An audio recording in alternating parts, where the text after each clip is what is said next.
بسم اللہ الرحمن الرحیم۔ السلام علیکم۔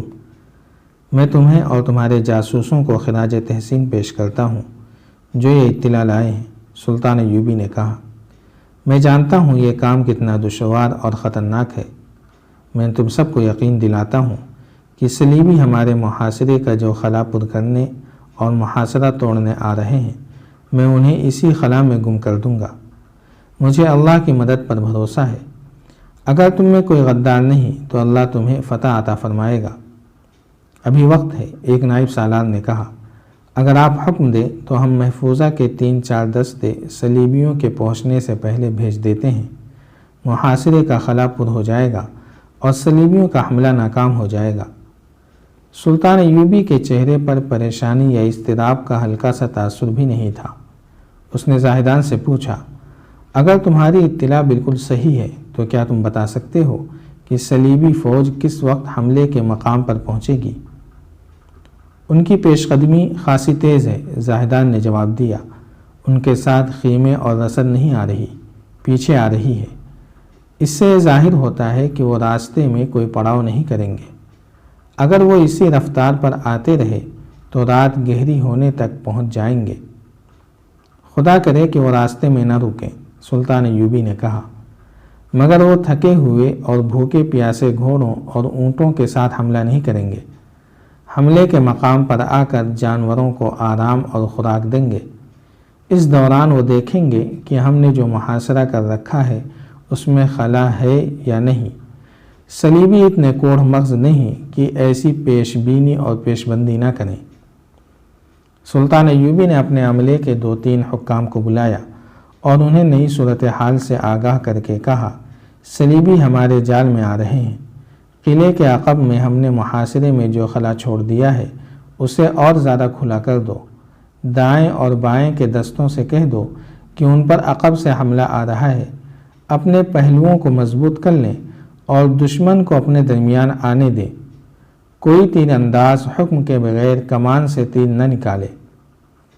اس قسم کے احکام کے بعد سلطان ایوبی نے پیادہ اور سوار تیر اندازوں کے چند ایک دستوں کو جو اس نے ریزرو میں رکھے ہوئے تھے، سورج غروب ہوتے ہی ایسے مقام پر چلے جانے کو کہا جو صلیبیوں کے حملے کے ممکنہ مقام کے قریب تھا۔ وہ علاقہ میدانی نہیں تھا اور صحرا کی طرح ریتیلا بھی نہیں تھا، وہ ٹیلوں، چٹانوں اور گھاٹیوں کا علاقہ تھا۔ سلطان ایوبی نے چھاپہ مار دستوں کے کمانڈر کو بھی بلا لیا تھا۔ اس نے یہ کام سونپا کہ صلیبیوں کی فوج کے پیچھے فلاں راستے سے یہ رسد آ رہی ہے جو رات کو راستے میں تباہ کرنی ہے۔ ایسے اور کئی ایک ضروری احکامات دے کر سلطان ایوبی خیمے سے نکلا، اپنے گھوڑے پر سوار ہوا، اپنے عملے کے ضروری افراد کو ساتھ لیا اور محاذ کی طرف روانہ ہو گیا۔ صلاح الدین ایوبی خوش فہمیوں میں مبتلا ہونے والا انسان نہیں تھا۔ اس نے دور سے محاصرے کا جائزہ لیا اور اپنے عملے سے کہا، صلیبیوں سے یہ قلعہ لینا آسان نہیں، محاصرہ بڑے لمبے عرصے تک قائم رکھنا پڑے گا۔ اس نے دیکھا کہ قلعے کی سامنے والی دیواروں سے تیروں کا مہ برس رہا ہے۔ قلعے کے دروازے تک پہنچنا ناممکن تھا۔ سلطان ایوبی کی فوج تیروں کی زد سے دور تھی۔ جوابی تیر اندازی کا کوئی فائدہ نہیں تھا۔ سلطان ایوبی قلعے کے پہلو کی طرف گیا۔ وہاں اسے ایک ولولہ انگیز منظر نظر آیا۔ اس کا ایک دستہ حیران کن تیزی سے قلعے کی دیوار پر تیر برسا رہا تھا۔ 6 منجنیقیں آگ پھینک رہی تھیں۔ دیوار پر جہاں تیر اور آگ کے گولے جا رہے تھے وہاں کوئی صلیبی نظر نہیں آ رہا تھا۔ وہ دبک گئے تھے۔ سلطان ایوبی دور کھڑا دیکھتا رہا۔ اس کے تقریباً 40 سپاہی ہاتھوں میں بلچیاں اور کدالیں اٹھائے دیوار کی طرف سرپٹ دوڑ پڑے اور دیوار تک پہنچ گئے۔ قلعے کی دیوار پتھروں اور مٹی کی تھی۔ انہوں نے دیوار توڑنی شروع کر دی۔ اسی مقصد کے لیے اوپر تیر اور آگ کے گولے برسائے جا رہے تھے کہ اوپر سے دشمن ان پر دیوار توڑتے وقت تیر نہ چلا سکے۔ سلطان ایوبی کے منہ سے بے اختیار نکلا، آفرین، مگر اس کی آنکھیں ٹھہر گئیں۔ قلعے کی دیوار پر للکار سنائی دی، عین اس جگہ کے اوپر سے جہاں سلطان ایوبی کے جانباز دیوار توڑ رہے تھے۔ بہت سے صلیبیوں کے سر اور کندھے نظر آئے، پھر بڑے بڑے ڈول اور ڈرم نظر آئے، یہ الٹا دیے گئے۔ ان میں جلتی ہوئی لکڑیاں اور انگارے نکلے جو ان مجاہدین پر گرے جو نیچے دیوار توڑ رہے تھے۔ مجاہدین نے آگے جا کر تیر برسانے شروع کر دیے جن میں متعدد صلیبی گھائل ہو گئے۔ دیوار کی کسی اور طرف سے تیر آئے جنہوں نے مجاہدین تیر اندازوں کو زخمی اور شہید کر دیا۔ پھر دونوں طرف سے اس قدر تیر برسنے لگے کہ ہوا میں اڑتے ہوئے تیروں کا جال تن گیا۔ جانباز دیوار توڑ رہے تھے۔ یہ کام آسان نہیں تھا کیونکہ دیوار بہت ہی چوڑی تھی، نیچے سے اس کی چوڑائی اوپر کی نسبت زیادہ تھی۔ ان جانبازوں پر اوپر سے تیر نہیں چلایا جا سکتا تھا مگر ان پر جلتی ہوئی لکڑیاں اور دہکتے ہوئے انگارے پھینکے جا رہے تھے۔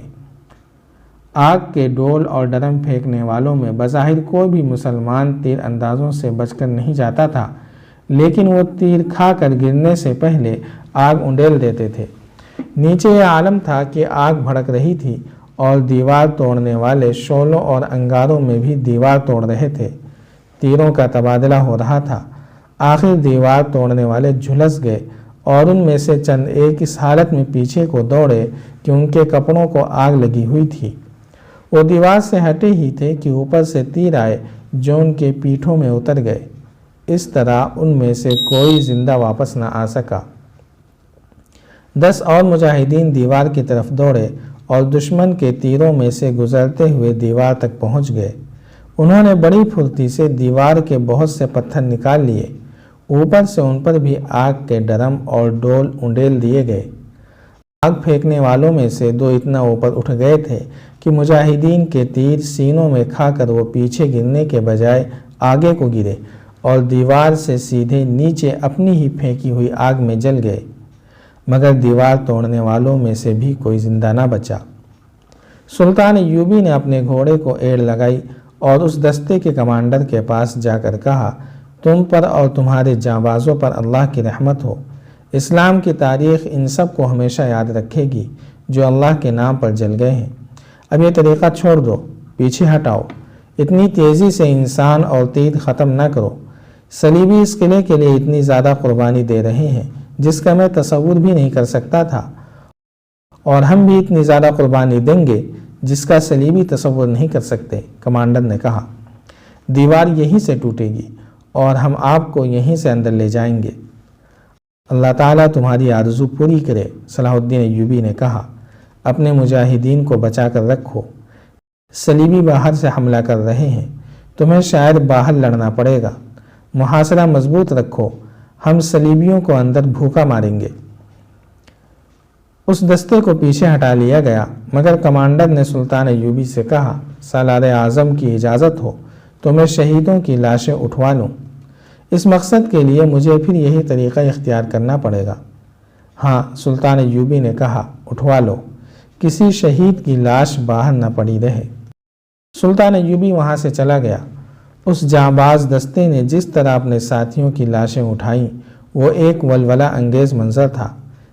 جتنی لاشیں اٹھانی تھیں اتنی ہی مجاہدین شہید ہو گئے۔ سلطان ایوبی دور نکل گیا تھا۔ جنگ کے دوران وہ اپنا پرچم ساتھ نہیں رکھتا تھا تاکہ دشمن کو معلوم نہ ہو سکے کہ وہ کہاں ہے۔ وہ اپنی فوج سے دور ہٹ گیا اور بہت دور جا کر وہ ٹیلوں، چٹانوں اور گھاٹیوں کے علاقے میں چلا گیا۔ وہ گھوڑے سے اترا اور ایک ٹیلے پر جا کر لیٹ گیا تاکہ اسے دشمن نہ دیکھ سکے۔ اسے قلعہ اور شہر کی دیوار نظر آ رہی تھی اور کم و بیش 1 میل لمبا وہ علاقہ بھی نظر آ رہا تھا جہاں ابھی اس کی فوج نہیں پہنچی تھی۔ اس نے ٹیلوں کے علاقے کا جائزہ لیا، ہر جگہ گھوما پھرا۔ اسی جائزے اور دیکھ بھال میں سورج غروب ہو گیا۔ وہ وہیں رہا۔ شام گہری ہوئی تو اسے اطلاع دی گئی کہ اس کے حکم کے مطابق پیادہ اور سوار تیر اندازوں کے دستے آ رہے ہیں۔ اس نے اپنے قاصد سے کہا کہ کمانڈروں کو بلایا جائے۔ جب کمانڈر اس کے پاس آئے تو چھاپا مار دستے کا کمانڈر بھی ان کے ساتھ تھا۔ اسے سلطان ایوبی نے راستہ بتا کر اپنے ہدف پر چلے جانے کو کہا، پھر وہ دوسرے کمانڈروں کو ہدایات دینے لگا۔ جاری ہے۔ اگر آپ کو یہ قسط وار سلسلہ پسند آ رہا ہے تو لائک، شیئر اور کمنٹ کے ذریعے ہماری حوصلہ افزائی کریں۔ جزاک اللہ خیرا۔